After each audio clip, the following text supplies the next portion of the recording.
Hello everyone, I'm just going to do a quick video on how to be a good panel host. So these panel talks on panel events are normally live events.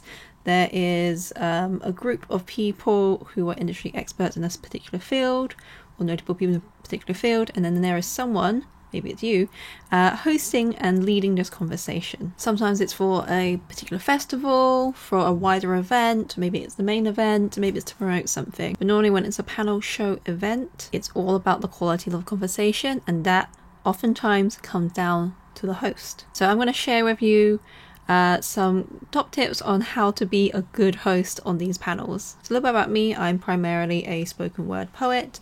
I'm an actor, I'm a workshop facilitator. I've also been a journalist on internet culture, so I've interviewed a lot of people as well. I've hosted panels, poetry shows, album launches, and just a big variety of different things. I've also been a speaker on panels, both live and recorded. And I often see for these kind of events, people spend a lot of attention on curating who's going to be on the panel, and then the host is always an afterthought.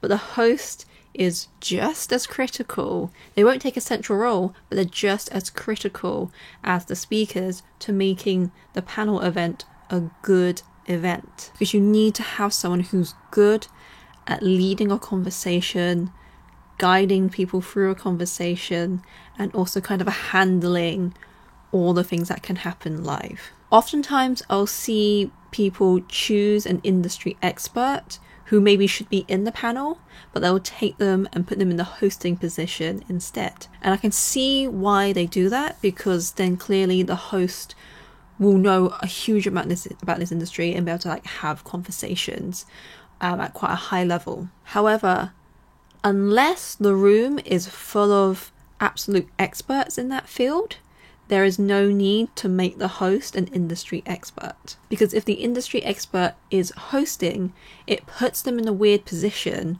where they're not sure how much they can take part in the conversation that's happening, how much they can answer their own question that they've just asked. Also, again, as I said, anything can happen during a live event.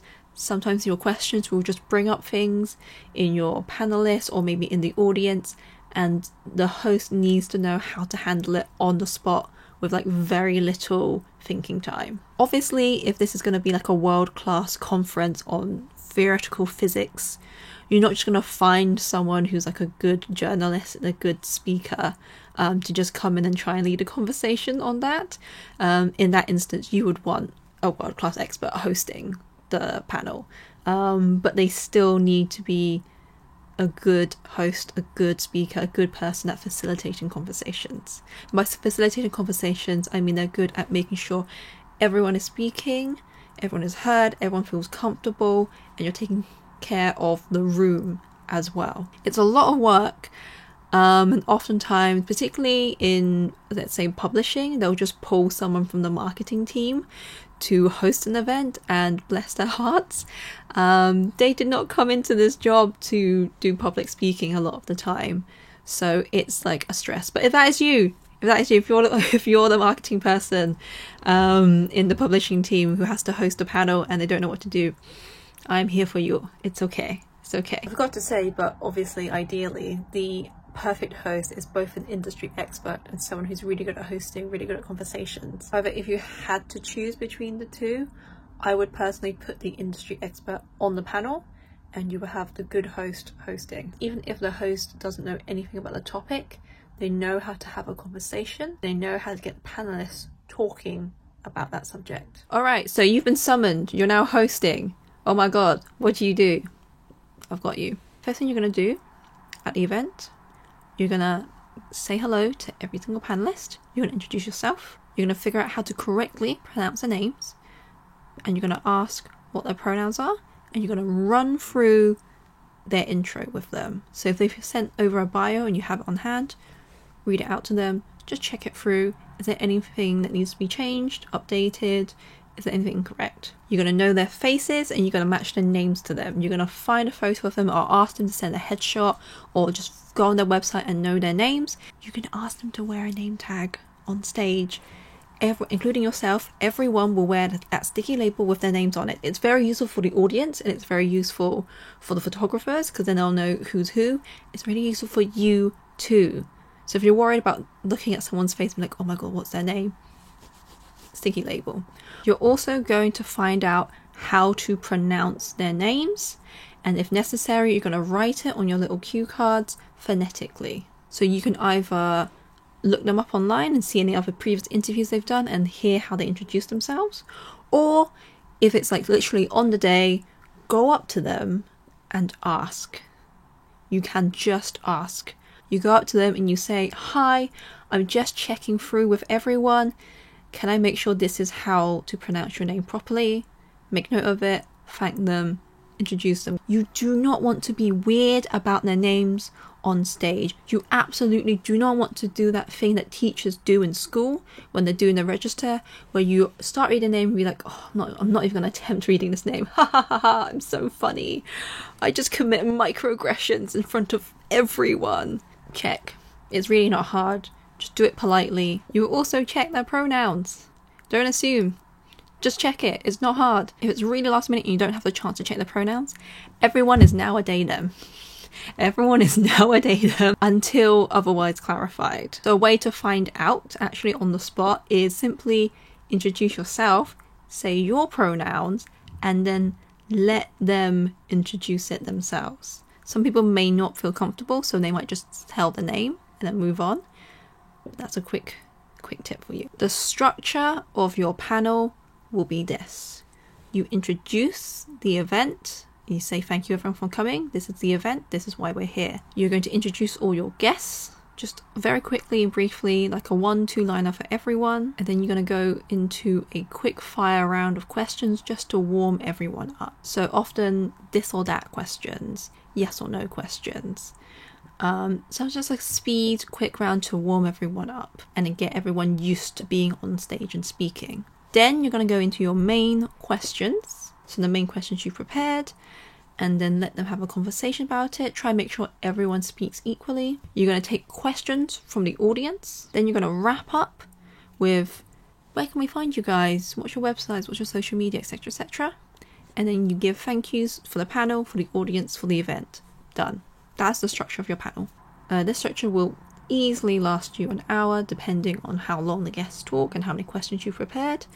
But a panel is normally an hour long, so this will take you through it perfectly. You want to spark up a conversation rather than just reading them questions from your cue card, letting them all answer, be like, interesting, and then read out next question. You want to try and have a conversation going. So that's when you're going to use active listening. For those who don't know, active listening is where you actively listen. And by that I mean you are paying attention to what people are saying. You are actually hearing them. You're not just thinking of, what do I respond with? What do I say next? What's my next question? You're really giving them that space to speak, and you're paying attention to what they say. You're paying attention to how they're holding themselves and carrying themselves, their facial expressions, their body language. Pay attention to that. It will make your guests feel more comfortable, and also you'll hear things or interesting things that you can be like, that's interesting. Could you talk more about that? Also, rest of the panel, have you had this experience too? Do you have any thoughts on this? And that's how you'll have a more of a natural conversation. You also want to use cue cards. There is absolutely no obligation for you to memorize everyone's names, everyone's pronouns, everyone's introductions, all the questions, etc., all the timings off the top of your head. Bring a piece of paper, you can put on a little clipboard, you can bring those little like cue cards basically. You're allowed to use them, you're the host. You're allowed to use them. You can even read off your phone if you just introduce yourself by saying, you can even make it like a little funny joke, like, by the way, I'm just going to be having my questions on my phone. I'm not just checking Instagram. Ha ha ha, I'm so funny.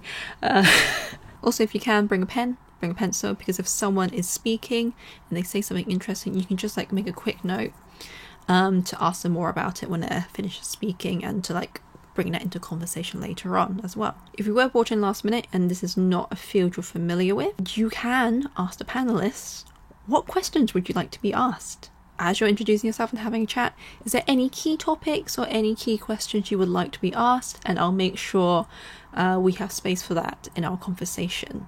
They'll be like, this person is so considerate, we love it. And then you can be like, aha, I didn't have enough time to prepare for this, but now I sound like a pro. Everyone on this panel is here because they have something to promote. Even if they don't really have a new project, or they have like an active project to kind of push out and like for you to buy or whatever, they're still promoting something. They're promoting themselves and their name and their reputation as an expert in whatever it is that they do. So you want to try and find space for them to promote their stuff within reason. You don't want one person talking about their book or whatever non-stop for like 5 minutes solid unbroken, because they're taking up all that space. And it's not like a solo talk, this is a panel conversation. So you want space for everyone to speak and a conversation that people can actually join in on. So if they start kind of like going on and on a little bit too much, a way to kind of cut in can just be like, I'm really sorry, can we just pin that? This is a really useful technique, saying we can pin something. Can we just pin that thought because I am conscious of time. Time is the enemy, not yourself, not you. I'm just conscious of time, so we're just going to move on to the next question, and then we can revisit that at the end. If you're nervous about the fact that you're not an expert in the topic, it's okay. You don't need to be an expert in the topic. The panelists need to be the experts in the topic. So as you're asking them questions, you can start with very open, like easy questions, and then you can start to pick out points when they're speaking and then ask them to like narrow down on it a bit more or expand on it. And that's how you'll get them talking beyond just like the superficial level.